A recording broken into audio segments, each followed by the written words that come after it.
Moi, je reviens je viens de passer 8 jours en Ukraine là, et j'ai accompagné des volontaires français. C'est-à-dire que vous savez, il y a un certain nombre. Il y a eu un appel au début du président Zelensky qui a demandé à des volontaires internationaux qui avaient des expériences de combat.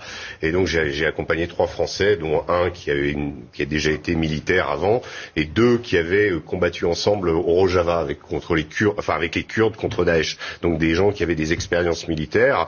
J'ai passé plusieurs jours avec eux et j'ai eu la surprise, et eux aussi, de découvrir in fine que pour pouvoir aller dans l'armée ukrainienne, eh bien, c'est les Américains qui sont à la manœuvre. C'est-à-dire que nous, on a failli se faire arrêter. On a été confronté à un Américain qui est venu nous dire « Ici, c'est moi qui commande ».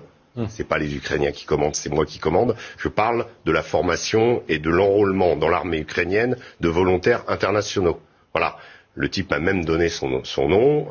C'est un ancien de la guerre d'Irak. J'ai fait mes vérifications. C'est un reportage qu'on peut retrouver dans le Figaro Magazine de cette semaine. J'ai été extrêmement surpris de la violence des propos de cet Américain, du fait qu'il nous a pris pour des volontaires au début. Quand il a vu qu'on était des journalistes, il nous a dit de dégager. Après, il était un peu plus... mais en l'occurrence, c'est moi qui commande, vous enlevez les puces de vos portables, surtout les puces internationaux, on vous donnera d'autres puces, etc. Et ensuite, on signe un contrat jusqu'à la fin de la guerre. Et qui est à la manœuvre? Eh ben, ce sont les Américains. Je l'ai vu de mes yeux vus. C'est pas, alors, ce n'est pas l'armée américaine officiellement. J'ai compris. Évidemment, vous comprenez. On va pas le dire.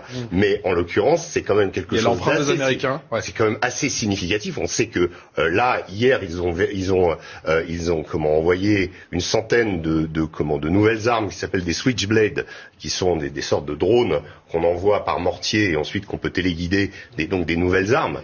Officiellement, ils l'ont fait et ils vont le faire. Donc ils ont quand même opéré, par rapport à ce que dit Karim, c'est quand même la vérité.